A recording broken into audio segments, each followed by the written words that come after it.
situar el...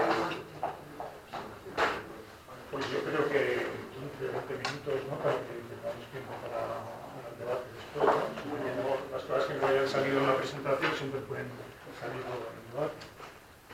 Estupendo, pues se oye bien, ¿no? Allí por el fondo. Si no, hay más sitio por aquí delante. Si no, igual... Sí, mejor. Ah, si queréis micro, lo que queráis.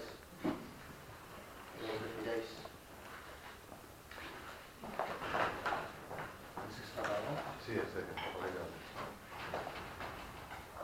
Hola. ¿Así mejor?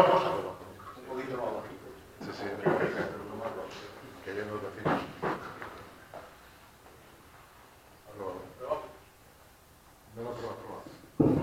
Sí. Ahí eco.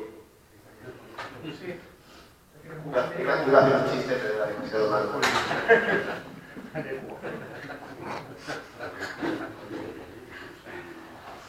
Ahora.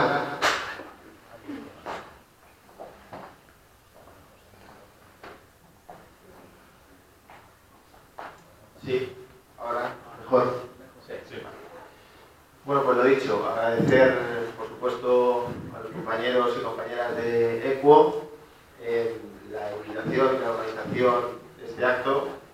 Siempre hemos dicho que es fundamental no solamente desarrollar políticas públicas diferentes en materia también de urbanismo, sino que es una obligación y una responsabilidad por nuestra parte contarlas, explicarlas y discutirlas allí donde se nos pida que lo hagamos.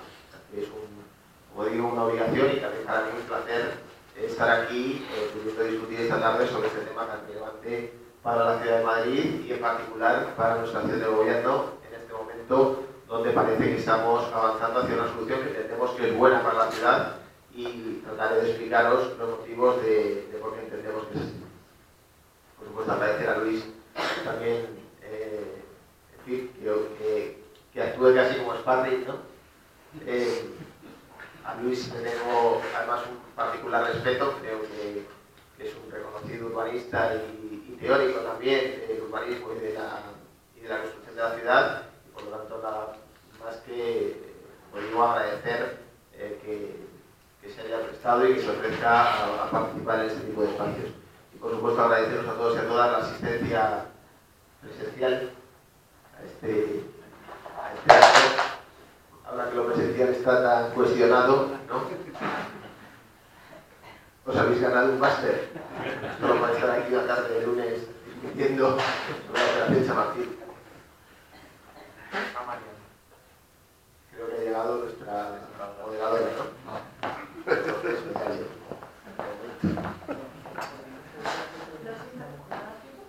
No. Te estábamos esperando, María.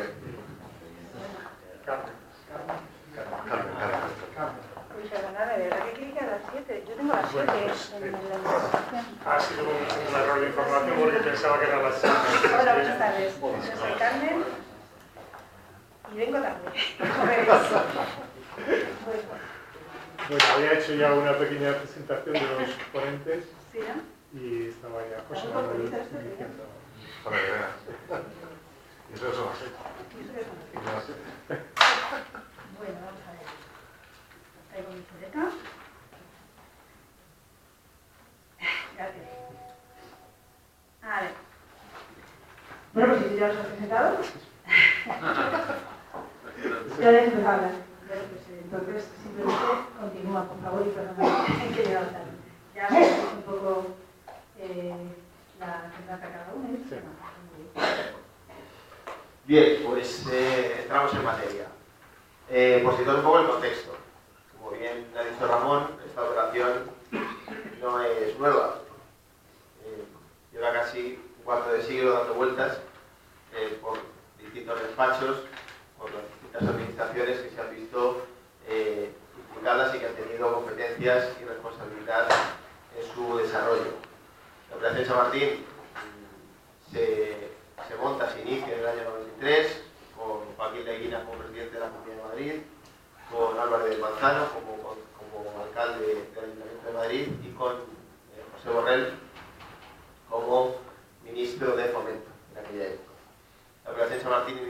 Básicamente, como su propio nombre indica, consistía básicamente en plantear una remodelación de la estación de Chamartín, remodelación que ya necesitaba entonces y que ahora es más que evidente que se ha quedado muy obsoleta, tanto en términos de accesibilidad, confort, como en términos de capacidad. Es decir, la estación de Chamartín necesita un volumen mucho mayor de transporte, se podría soportar un volumen mucho mayor de transporte ferroviario del que tiene en este momento, y para financiar aquella actuación de mejora y de remodelación de la estación se decidió, como en tantos otros lugares, generar los aprovechamientos urbanísticos en su entorno y con esos aprovechamientos urbanísticos, con la venta, financiar la remodelación. En el año, esto es el año 93, en el año 97 se aprueba el Plan General de Madrid y ya entonces se amplía el ámbito que ya no se ciñe exclusivamente a lo que sería en este momento el entorno de la estación al sur de M30, sino que se extiende también al norte, en un ámbito que, si tenéis algún plan o lo habéis visto, parece que es una pata de jamón, ¿no? Si lo así la analogía geométrica, y tiene un tamaño de en torno a 3 millones de metros cuadrados de suelo. En el año 97 el Plan General de Madrid le asigna 0,6 metros cuadrados edificables por cada metro cuadrado de suelo. Esto quiere decir que por cada metro cuadrado de suelo que tenemos se puede construir 0,6, es decir, un poquito menos. Pero en el año 2002 se realiza por parte del gobierno municipal, todavía con Álvarez del Manzano como alcalde, una modificación puntual para incrementar la edificabilidad del ámbito, pasando de 0,6 a 1,05. ¿Cómo se justificó esta ampliación de edificabilidad? Se justificó diciendo que el coste de las infraestructuras que había que asumir para desarrollar esta operación era tan descomunal, infraestructuras que hablamos de solamente de la ampliación de redes de transporte, sino de la cubrición, bajos soterramientos, cubrición de las vías del tren, la remodelación de los nudos norte de calle 30 y el nudo de Fuencarral, o, por ejemplo, las conexiones transversales, tanto subterráneas como elevadas, que había que desarrollar para garantizar la conectividad de todos los ámbitos. El coste de las infraestructuras que se calcula era tan descomunal, y como no existía ya en aquel entonces la voluntad de las administraciones de financiarlas con cargo a sus presupuestos, se dijo: incrementemos, démosle a la palanca de la edificabilidad y subamos de ese 0,6 metros cuadrados de suelo, metros cuadrados edificables por cada metro cuadrado de suelo, al 1,05, es decir, prácticamente a doblar la edificabilidad que en su momento asignaba el Plan General de 97. En el año 2004 se desarrolla el primer plan parcial, ya basándose en esta modificación puntual del año 2002, y perdonad un poco el lenguaje la jerga esta urbanística que utilizamos, intentaré ser lo más didáctico posible, pero la jerga es la que es, y hablamos de modificaciones de plan, hablamos de planes parciales, que son pues los instrumentos que de alguna manera regulan, nos permiten regular el urbanismo, ¿no? Como digo, en el año 2004 se termina de desarrollar el primer plan parcial basándose en esta modificación puntual del plan general, pero coincide con los atentados de Atocha, el día que se llevó a la Junta de Gobierno la aprobación de este plan, y pues no se suspendió aquella Junta de Gobierno. Después, como sabéis, cambió el gobierno, había que esperar a lo que dijera la nueva ministra del Fomento, y aquel plan quedó aparcado. Después se desarrolló otro plan parcial, en este caso encargado al equipo de José María Ezquiaga, que ese sí se llegó a aprobar en el año 2011 y fue anulado parcialmente en los tribunales unos años después. En base, entre otras cuestiones, a la famosa ley de las 3 alturas, la famosa limitación de las 3 alturas, que había impulsado Esperanza Aguirre como ley de acompañamiento de los presupuestos en el año 2007, ¿no? Que de alguna manera sirvió como recurso, sirvió como excusa para recurrir y anular buena parte de los planes de urbanismo que desarrolló el propio Partido Popular. En el año 2014, en enero, el gobierno de Ana Botella decide, junto con el Ministerio de Fomento, decide reiniciar los trabajos, decide poner en marcha la elaboración de un nuevo plan parcial, que es el que yo creo más o menos conocéis, porque es el que más polémica generó en esta última etapa. Desde enero del 2014 hasta febrero de 2015 desarrollaron esos trabajos, y en febrero de 2015 aprobaron inicialmente el plan parcial de la botella. Se presentaron en torno a 2.200 alegaciones, quiero recordar, una brutalidad de alegaciones, el plan era un auténtico despropósito, y en mayo, pese al volumen de alegaciones que se presentó, en mayo el gobierno de la botella estuvo supuestamente, ya le explico por qué digo supuestamente, a punto de aprobar aquel plan parcial. No se llegó a aprobar, como bien sabéis. Nosotros, cuando llegamos al ayuntamiento, fuimos particularmente críticos con aquel plan parcial. No solamente por la cuestión de la edificabilidad, que no la hablaremos, sino porque en su diseño, en sus bases, en sus planteamientos, nos parecía profundamente erróneo. A ese documento le hacíamos 3 críticas fundamentales. Y luego, si hay algún detalle que me dejo o algo que ha quedado un poco en el aire, lo podemos hablar. Le hacíamos 3 críticas fundamentales. La primera de ellas tenía que ver con el propio modelo de ciudad. No entendíamos, este plan básicamente, o la modificación puntual, lo que hace es definir una distribución de usos que tienen que ver, sobre todo, con el residencial y con el terciario oficinas, por supuesto, con las dotaciones, equipamientos, zonas verdes, comercio asociado, pero básicamente el plan distribuye 2 tipos de usos, terciario, oficinas y residencial, y no entendíamos por qué en aquel plan, en el plan de la botella, el volumen masivo de terciario, el volumen masivo de oficinas, ese centro de negocios, que además así lo anunciaban, se situaba en la zona norte, junto a los barrios históricos de Fuencarral y de Begoña. Esto, a nuestro juicio, generaba un problema enorme en términos de movilidad. ¿Por qué? Porque era un sistema absolutamente dependiente del vehículo privado. Es decir, ahí había que entrar y salir en coche. No había prácticamente ninguna otra alternativa. Entonces, lo que decíamos es, si la operación se organizó inicialmente en torno a la estación, si además la estación se quiere convertir en el gran nodo de transporte público, ya no solo de la ciudad de Madrid, sino prácticamente de todo el Estado. Si además se la quiere conectar con el aeropuerto, si tiene conexión de cercanías, si tiene conexión con MT, si tiene conexión con metro, ¿por qué no aprovechar este gran nodo de transporte y situar el volumen fundamental, el volumen masivo de oficinas en su entorno? Parece que tiene todo el sentido. Es decir, generar 60, 70.000 puestos de trabajo a 7-10 minutos del mayor nodo de transporte público, ya no de la ciudad, sino del conjunto de la región. Esa era una de nuestras críticas fundamentales al plan.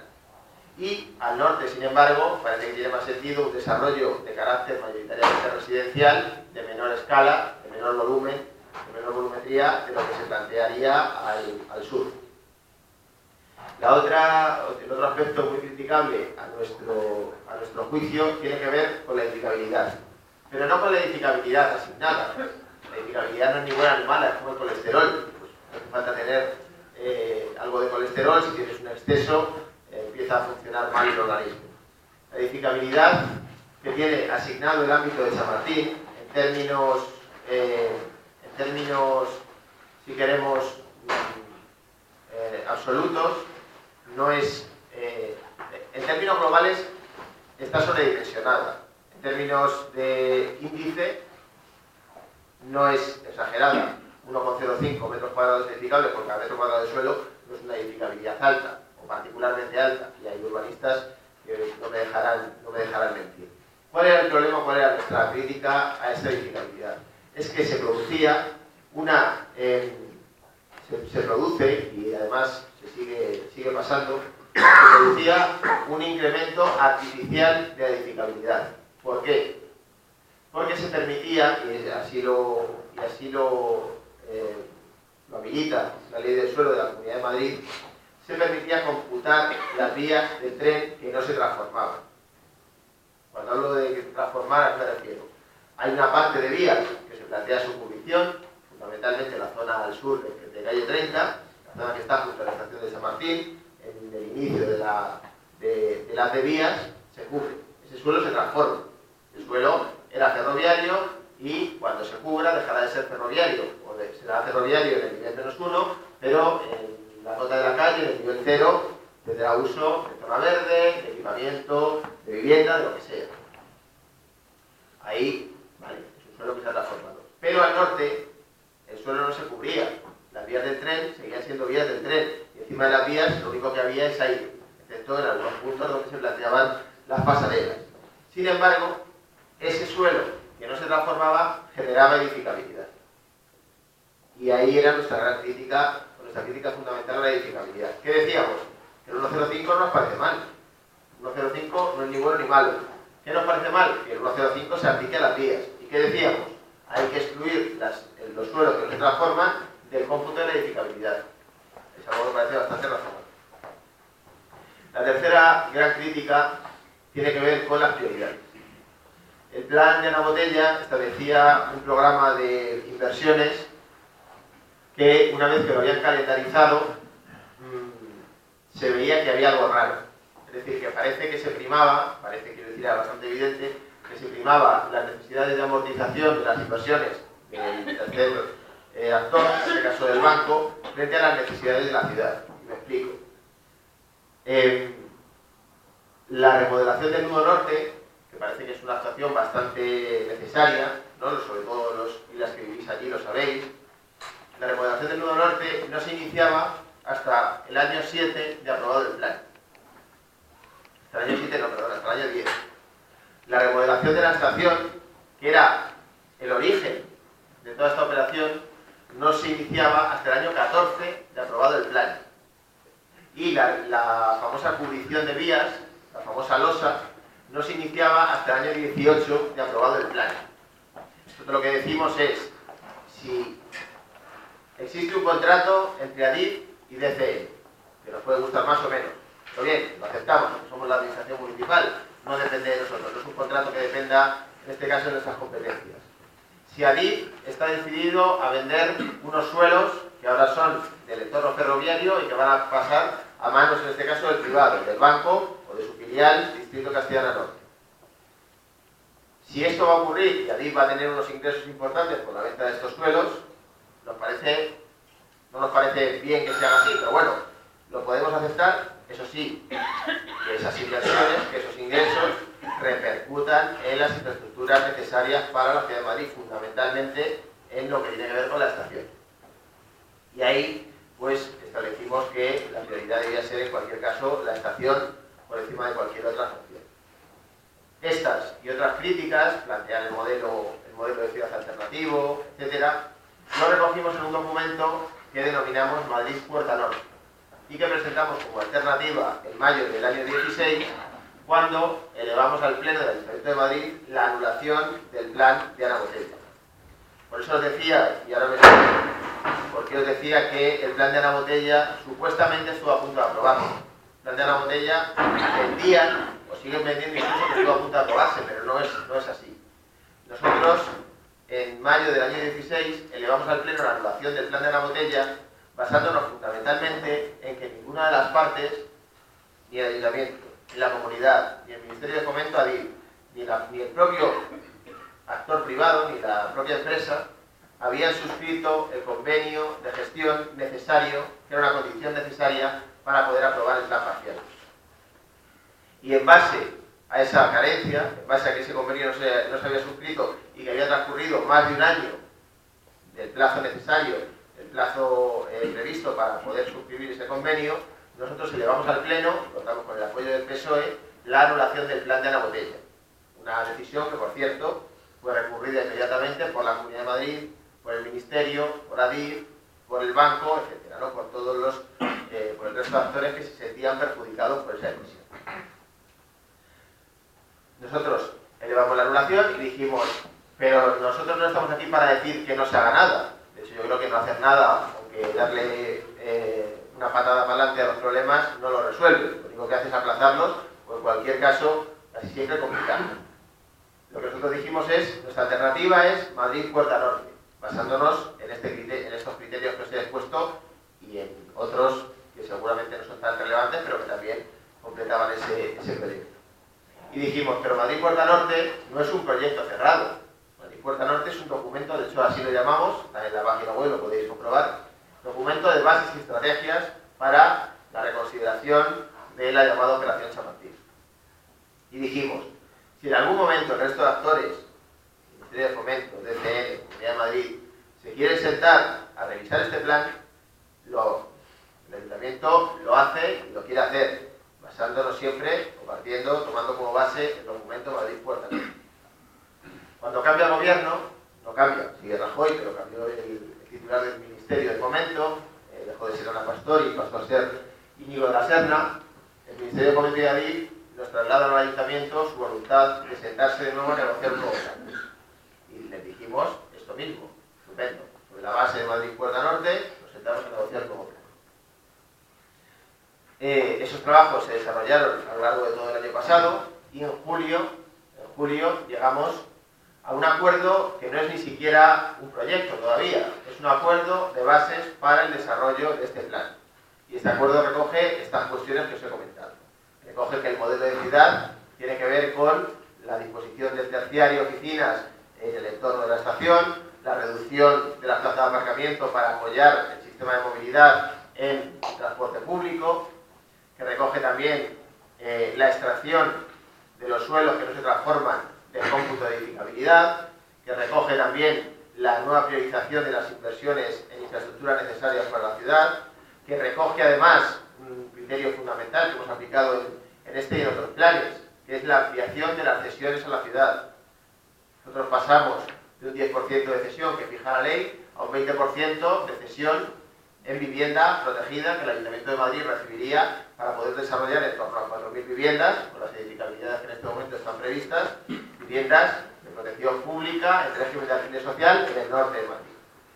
Y en base a todos estos criterios, nosotros llegamos a ese acuerdo de julio que se presentó, como digo, como un documento de bases para poder desarrollar el plan. Presentamos ese documento y desde septiembre hasta este momento estamos trabajando en la concreción de ese acuerdo.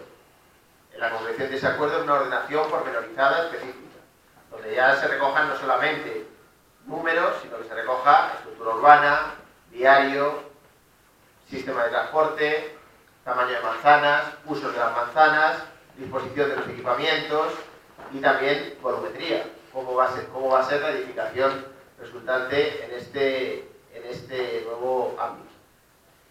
Y en ese trabajo estamos. En este momento yo creo que estamos bastante avanzados en lo que tiene que ver con la definición del plan, con la definición de la ordenación pormenorizada, y espero que muy pronto podamos tener aquí otra sesión para poder verla y discutirla y ver, por supuesto, también, como bien decía Ramón y como decíais en el título de vuestra charla, los retos y también los riesgos que puede tener una operación de este tipo. Riesgos tiene cualquier, y ya con esto concluyo, riesgos tiene cualquier actuación en la ciudad. Nosotros, como bien sabéis, no hemos tenido una herencia sencilla. Hemos heredado, hemos recibido una serie de operaciones urbanísticas que fueron concebidas en la etapa del Partido Popular o en las distintas etapas de todos los partidos populares que han gobernado en nuestra ciudad y en nuestra región y que hemos sabido, creo, que reconducir con bastante acierto. Estoy hablando de la operación Canalejas, estoy hablando de la operación Calderón, estoy hablando de los desarrollos del sureste, es la mayor bolsa de suelo que tiene la ciudad de Madrid, por la que además nos quieren meter no solo querellas administrativas, sino querellas penales, los propietarios de la Junta de Compensación. Estoy hablando de la operación del Paseo de la Dirección, todas ellas operaciones que a nuestro juicio se desarrollaron priorizando casi siempre intereses particulares frente al interés general, y lo que hemos sido capaces es de darle la vuelta y priorizar el interés general y el interés de la ciudad frente a intereses de particulares. ¿Esto quiere decir que hay terceros que no ganan dinero? No. Casi detrás de cualquier operación hay un tercero. En Canalejas está HL, en el Paseo de la Dirección está Dragados, en el Mau Calderón está en el Atlético de Madrid y la MAU, que por cierto esto sí que es un momento de ir un pelotazo, ¿no? Transformando suelos industriales o deportivos en residenciales.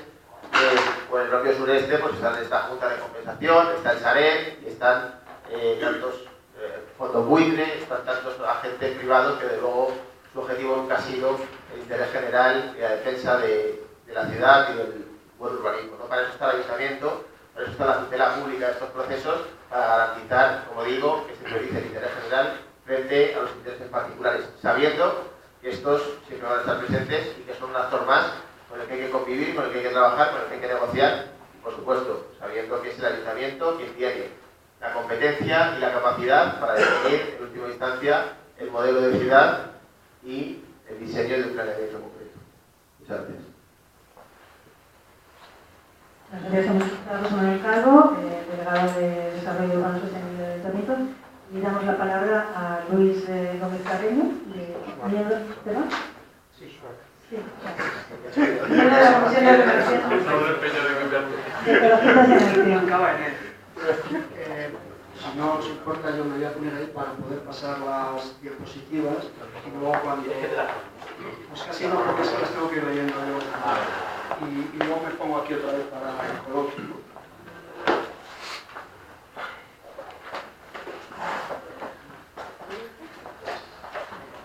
Sí, está.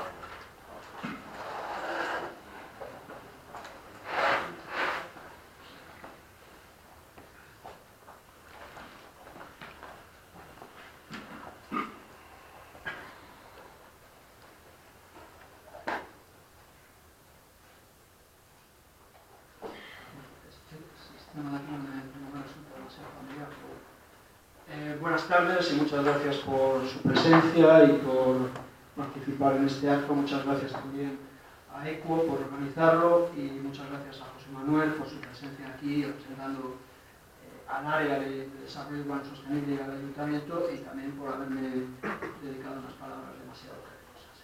Como somos amigos, pues bueno, perdón, pero es que el sistema no es el que tengo por costumbre. Bueno, muy brevemente la introducción al Madrid Nuevo Norte. Yo creo que no voy a hacer una introducción casi porque ya José Manuel ha situado todo este proceso en perspectiva, en el año 93. Solamente destacar algunos rasgos así muy significativos. Estamos hablando de una operación que transcurre, que se desarrolla sobre unos suelos que en su 80% son públicos, aunque hay una cesión o hay una concesión de gestión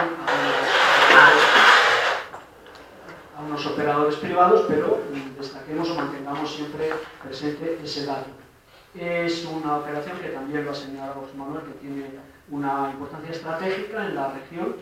Está situada en un determinado nudo de comunicaciones, es además una cuña de suelo vacante atípica, puesto que está en un contexto de un territorio metropolitano prácticamente colmatado. Por lo tanto, se puede decir que es un terreno de oportunidad, como dice aquí precisamente también el lema o el título de esta charla, ¿no? Entonces, es indudable que lo que suceda ahí tendrá un impacto sobre toda la región, indudablemente, ¿no? Entonces, este es el ámbito que antes veíamos.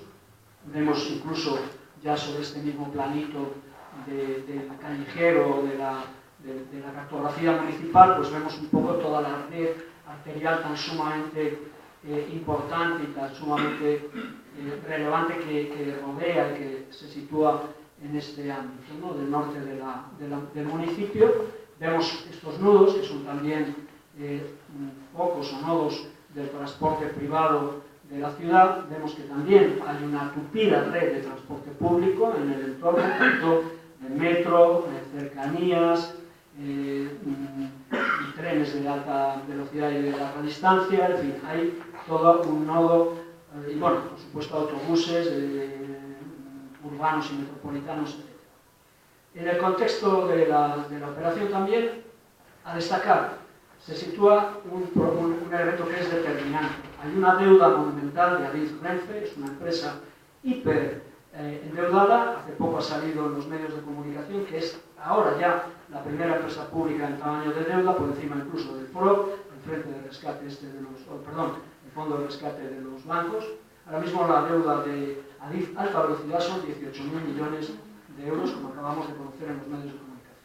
Hay un contexto post-crisis de revitalización del mercado inmobiliario que, después de la crisis, pues ahora empieza a remontar, pero ya remontando con una nueva naturaleza, con una nueva cara, que es la financiarización profunda de este mercado inmobiliario, un mercado inmobiliario que ya no es un mercado de operadores constructores tradicionales, sino que es un mercado refugio de fondos y de capitales financieros.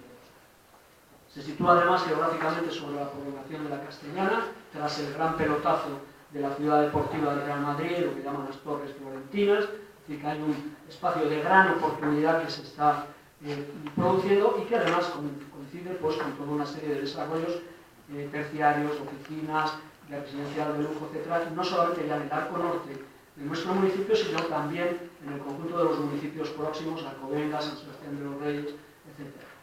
También hay que situarlo en el marco de un nuevo ayuntamiento, un ayuntamiento del cambio, que nace en el terreno urbanístico con un compromiso que es el Pacto contra la Especulación. Y también con un contexto de políticas urbanas internacionales que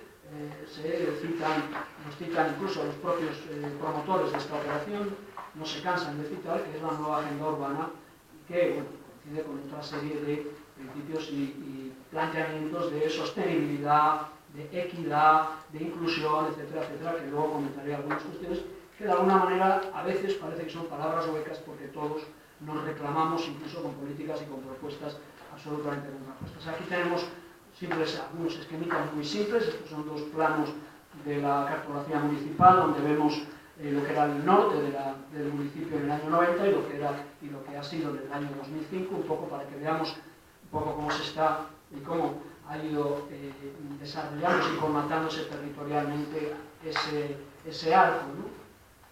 Bueno, voy a empezar citando algunos principios que creo que es necesario que tengamos en cuenta cuando analizamos este tipo de operaciones. En cuanto a modelo económico, es muy importante el modelo económico porque en la propuesta de Madrid Nuevo Norte hay algo que desde el punto de vista de Ecologistas en Acción y de otras asociaciones me parece lo más discutible, y lo más discutible es esta propuesta de gran centro de negocios que luego analizaré más en detalle en cifras, ¿no? Pero ahora solamente conceptualmente está muy en discusión la necesidad y la oportunidad de ir a este modelo de city o de centro de negocios o de mini Manhattan, de las distintas denominaciones que se le han dado. Es decir, frente a modelos más digamos, dispersos, tipo bueno, campus tecnológicos, etc.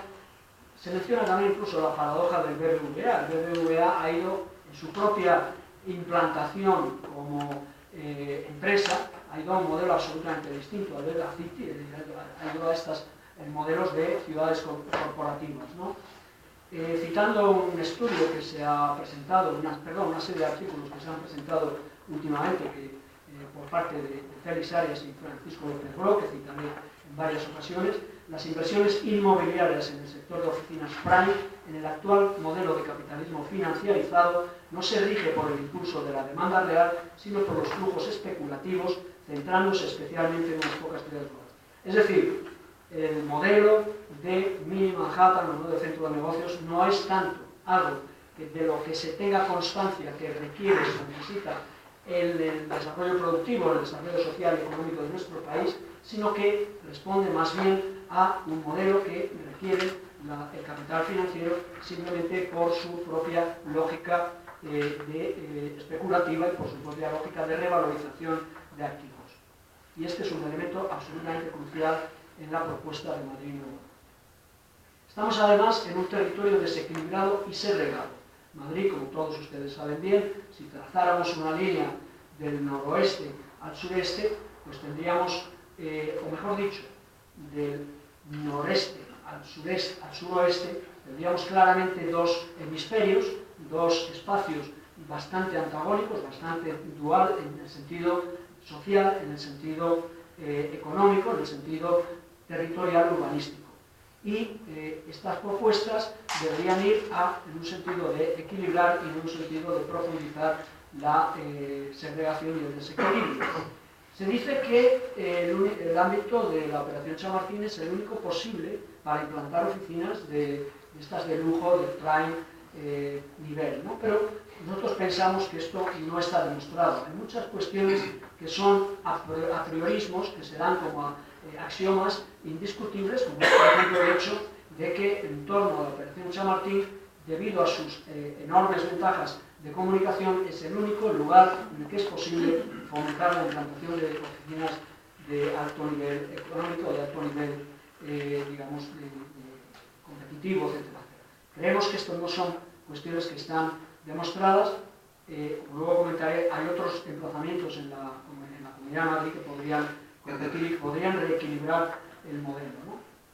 La insistencia en la construcción masiva de oficinas de alto nivel en el norte de Madrid y de viviendas libres contribuye a profundizar la especialización funcional coherente con la tendencia a la segregación espacial noroeste-sureste, residencial de clase media alta y las sedes empresariales versus los barrios de clase trabajadora, polígonos industriales o logísticos y las infraestructuras indeseables como las cementeras o las incineradoras.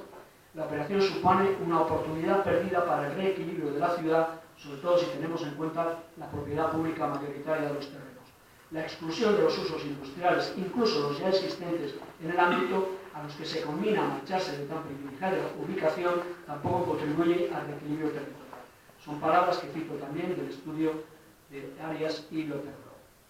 En cuanto al Mini Manhattan, no voy a seguir comentándolo, simplemente pensamos que no corresponde ya con las demandas incluso del sector terciario en Occidente y en particular en España. En cuanto al modelo de producción de la ciudad, tenemos que plantearnos la dicotomía entre el urbanismo y el mercado, es decir, no podemos plantearnos que sea el mercado o que siga siendo el mercado el que regule, el que establezca cómo se construye la ciudad, cómo se produce la ciudad. Es decir, el mercado tiene mucha importancia, el mercado obviamente no podemos ignorarlo, el mercado es al final el que llena, digamos, espacios que se van generando, pero el mercado debe ser regulado y debe ser planificado desde el punto de vista de los intereses generales, y para eso está la labor de las instituciones públicas, en este caso del ayuntamiento. En cuanto a la ubicación, es cierto que la estación de Chamartín presenta una buena accesibilidad en transporte público urbano, pero no es mejor que Atocha o Azca, y la accesibilidad al aeropuerto en transporte público es casi tan buena en estos dos lugares como en Chamartín. Hay que pensar que en Madrid, a diferencia de estas grandes ideas de las grandes concentraciones, estas tipo Manhattan o otros modelos similares en las grandes ciudades financieras del mundo, Madrid ha tenido un desarrollo, digamos, entre comillas, natural. No es natural, puesto que nada es natural en el urbanismo, ahí siempre interviene cierta lógica y cierta voluntad planificadora, pero Madrid tiene un esquema, un modelo de terciario que es un modelo lineal, bastante lineal, que si ustedes observan desde Atocha hacia Chamartín, pues lo que tenemos es que ese ha sido, al final, cómo se ha ido colmatando y cómo se ha ido ubicando el terciario, digamos, tanto institucional como de oficinas, como comercial, etcétera, de más rango y de mayor importancia, incluso con elementos singulares, atractivos, de carácter cultural, recreativo, etc. Es decir, que Madrid tiene ya un modelo de ciudad, un modelo de terciario y un modelo de implantación de ejes representativos, como es este eje que tenemos de Atocha a Chamartín, Prado, Recoletos, Castellana, etc. Frente a esto, el modelo de Mini Manhattan no encaja, es decir, es un modelo que simplemente no tenemos claro que tenga lugar o que tenga cabida en nuestra ciudad. Más bien pensamos que este modelo, que luego veremos un poco más en detalle, incluso físicamente, de gran concentración terciaria, es algo que simplemente responde a un interés de especular con unos suelos, pero que nunca será, en realidad, nunca pensamos, o difícilmente pensamos que llegue a ser realizable, entre otras cosas por estudios de mercado que existen del terciario en Madrid, que también han desarrollado autores como Félix Arias y Francisco Pedro, que demuestran que ahora mismo el sector terciario, sobre todo de oficinas prime, es decir, oficinas de lujo, tampoco está como para echar las campanas al vuelo y dedicarse a seguir construyendo torres como las famosas torres florentinas, que por cierto son torres que no han tenido el éxito de mercado que esperaban, ni mucho menos, ¿no? En cuanto al aprovechamiento del suelo público, que también se ha mencionado, es decir, estamos hablando de suelo público, estamos hablando de operaciones que hacen empresas y hacen instituciones públicas para sanear sus cuentas, no para resolver los problemas de la ciudad. En Madrid estamos hartos de ver una y otra vez, y además lo estamos viendo muy recientemente, estamos hartos de ver la desafección o la desamortización de suelos de defensa, de hacienda, de patrimonio, etcétera, etcétera, etcétera, de distintas instituciones. Ahora tenemos la amenaza, por ejemplo, la última es la del Hospital del Aire, que se quiere convertir también en viviendas, cuando hay una demanda de equipamientos sanitarios importantísimos en esa zona. Es una más, pero por ejemplo, el dato que cita aquí este estudio, en los estudios de Felisaria y de López Broc, desde el año 2013 el Estado ha vendido en Madrid 231 solares e inmuebles por valor de 534 millones de euros. Es decir, que estamos padeciendo una oleada de especulación con suelos públicos de instituciones que tienen activos y que en vez de dárselos a la ciudad, porque en definitiva son activos que son de la ciudad, son al menos de la sociedad, puesto que fue la sociedad quien en su día invirtió, compró, adquirió, urbanizó, construyó, etc. En vez de devolvérselos a la sociedad, lo que están haciendo es pasárselos al mercado, al sector privado, para obtener ganancias que son cortoplacistas, son para resolver agujeros que tienen estas instituciones, pero desde luego no para resolver, sino para agravar los problemas urbanísticos y las necesidades de la sociedad. Bien, en cuanto al pilotaje público-privado, también es algo importante, luego lo comentaré. A diferencia de la operación Madrid-Puerta Norte, que ha mencionado el José Manuel, que fue la propuesta que hizo el Ayuntamiento de Madrid en el verano del año 2016, donde sí había una voluntad clara de que la administración pública iba a ser la protagonista, o la que iba a pilotar la operación Chamartín. Creemos que la operación, pero luego lo explicaré mejor, en Madrid Nuevo Norte, ese pilotaje o ese protagonismo se le cede de nuevo al operador privado. Bueno, y en cuanto al modelo de gestión, dos cuestiones nada más.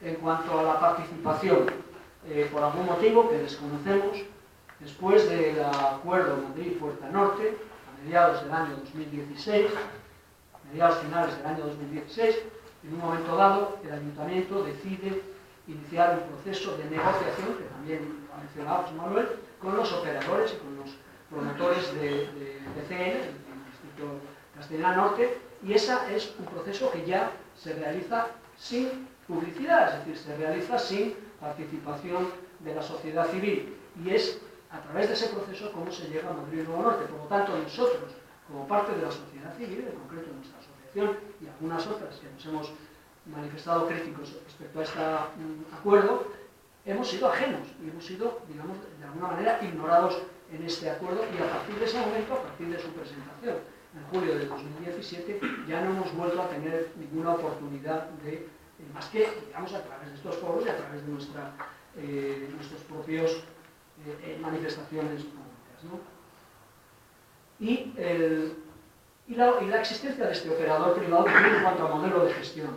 Como ha citado José Manuel, en el año 93 se saca a concurso, por parte de Adif Renfe, se saca a concurso la gestión del proceso, es decir, se ceden los terrenos por un periodo determinado, a cambio de ciertas condiciones, para que un operador privado, inmobiliario, pues se dedique a promoverlos y a generar los recursos que Adif Renfe necesitaba para la estación, para la remodelación de la estación. Pues bien, desde el año 93 nosotros pensamos que se han incumplido una y otra vez las condiciones de aquella primera cesión, concesión, concurso, como se llama. Es decir, que incluso desde el punto de vista legal y jurídico pensamos que habría, probablemente, no soy jurídico, nosotros tampoco tenemos la información suficiente para poder ser categóricos en este sentido, pero pensamos que hay dudas razonables sobre que ese acuerdo, esa concesión en su día administrativa, del tipo que sea,